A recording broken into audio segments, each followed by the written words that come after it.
Es un domingo histórico este 28 de julio porque en Venezuela por primera vez hay una chance muy grande de que el chavismo sea derrotado después de 25 años de dictadura. Nicolás Maduro enfrenta por primera vez una oposición ordenada y con un candidato, el delfín de la preferida Corina Machado, Edmundo González, que puede convertirse en presidente.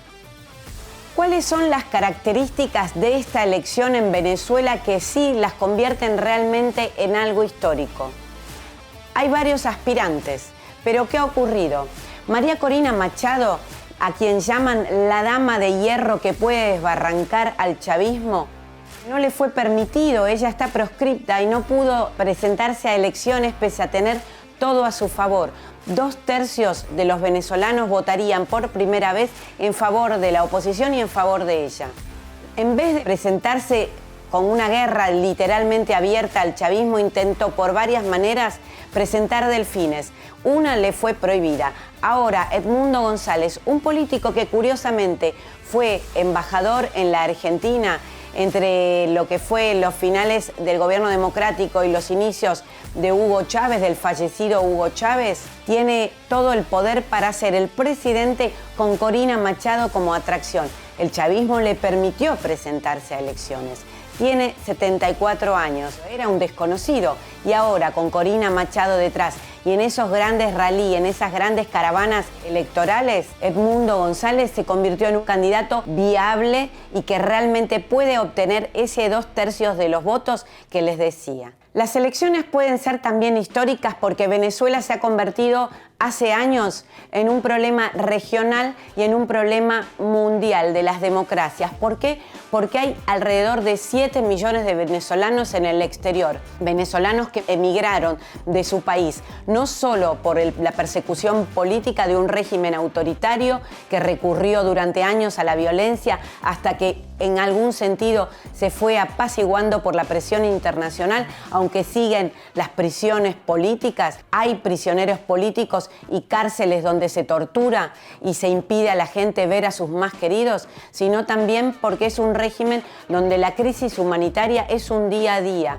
Hay hambre en Venezuela, el empobrecimiento es total y la infraestructura de un país que era considerado la mayor reserva de petróleo del mundo es hoy verdaderamente un desastre. Hay quienes ganan hasta $4 al mes. Esos 7 millones de venezolanos que huyeron al mundo, muchos de ellos están en la Argentina. Hay 220.000 venezolanos aproximadamente exiliados aquí, pero verdaderamente han iniciado una campaña contra el régimen desde hace años. Una marca del régimen, sin dudas, es que de los 7 millones de venezolanos en la diáspora, 5 millones tendrían edad para votar, pero solo 69.000 en el mundo están habilitados a votar. Esto marca la importancia que le da el régimen a quienes pueden serle un sufragio adverso. En la Argentina, solo 2.600 están habilitados a votar por el régimen que impuso cantidad de impedimentos, requisitos imposibles de cumplir. Es decir, no hay democracia. Venezuela también importa al mundo porque ahí se juegan intereses estratégicos. Uno de esos intereses estratégicos es que Estados Unidos durante muchos años aplicó un sistema de sanciones y en ese sistema de sanciones se convirtió también Venezuela en un escenario de puja de poderes internacionales. China, antes, Rusia, luego y ahora. También Irán, que ha montado ahí una base de intereses que se ha extendido a Bolivia, a la frontera con Argentina. Se presume y se ha denunciado que actúan células que pueden tener intereses y financiamiento a grupos terroristas.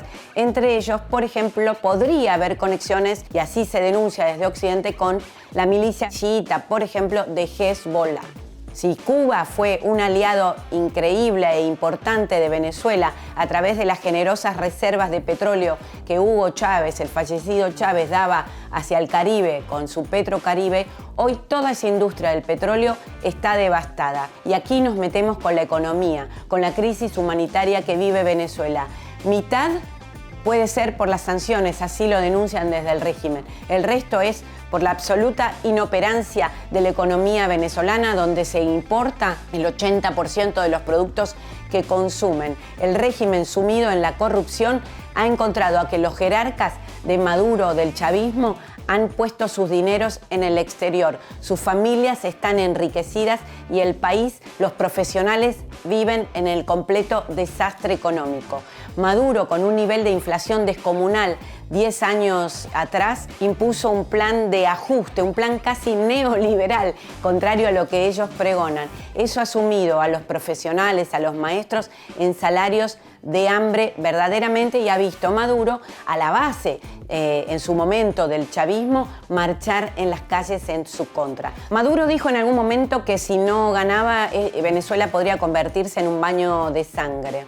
Hay veedores internacionales y Argentina está ahí presente. Hay veedores que son invitados del régimen, entre ellos el ex embajador Oscar Laborde, ex embajador en Venezuela, otros ex embajadores en Bolivia, muy amigo del MAS, Ariel Basteiro, otro muy amigo y camporista, Pablo Vila, que fue embajador en Honduras, pero también hay otros veedores que son del gobierno actual o son liberales. Por ejemplo, los Bon Giovanni, también Ramiro Marra, que son invitados de la oposición. El gobierno está muy atento a que no les pase nada y, en principio, que el gobierno, el régimen, los deje entrar. En ese sentido, vale recordar algo muy importante desde la oposición hoy en Venezuela. María Corina Machado, se sabe, y la oposición en Venezuela evalúan algún tipo de pacificación para el país si llegan a ganar y no gana el chavismo. Eso implica la posibilidad de pensar que haya una amnistía para los jerarcas del régimen, incluyendo Maduro, que tienen, por ejemplo, en la Corte Penal Internacional una causa por crímenes de lesa humanidad. Todo esto ha llevado a capitalizar el voto en función de Corina Machado y su delfín, Edmundo González, donde este domingo rivalizan fuertemente esos dos poderes, y eso es lo que hace que Venezuela tenga unos comicios históricos el 28 de julio.